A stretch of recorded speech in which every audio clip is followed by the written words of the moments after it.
A questão é que a realidade da angústia, ela não muda o propósito. Ele disse: agora está angustiada a minha alma. Jesus, ele não nega a sua dor. Jesus, ele reconhece a dor. Jesus reconhece a sua angústia. Mas ao mesmo tempo, ficar angustiado, irmãos, não é sinal de fraqueza.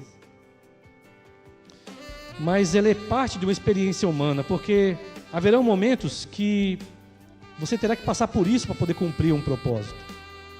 Você terá que passar pela dor, você terá que passar pela incerteza.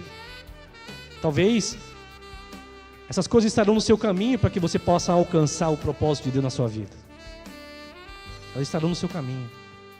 Incertezas, ansiedades, medos, angústias estarão no seu caminho.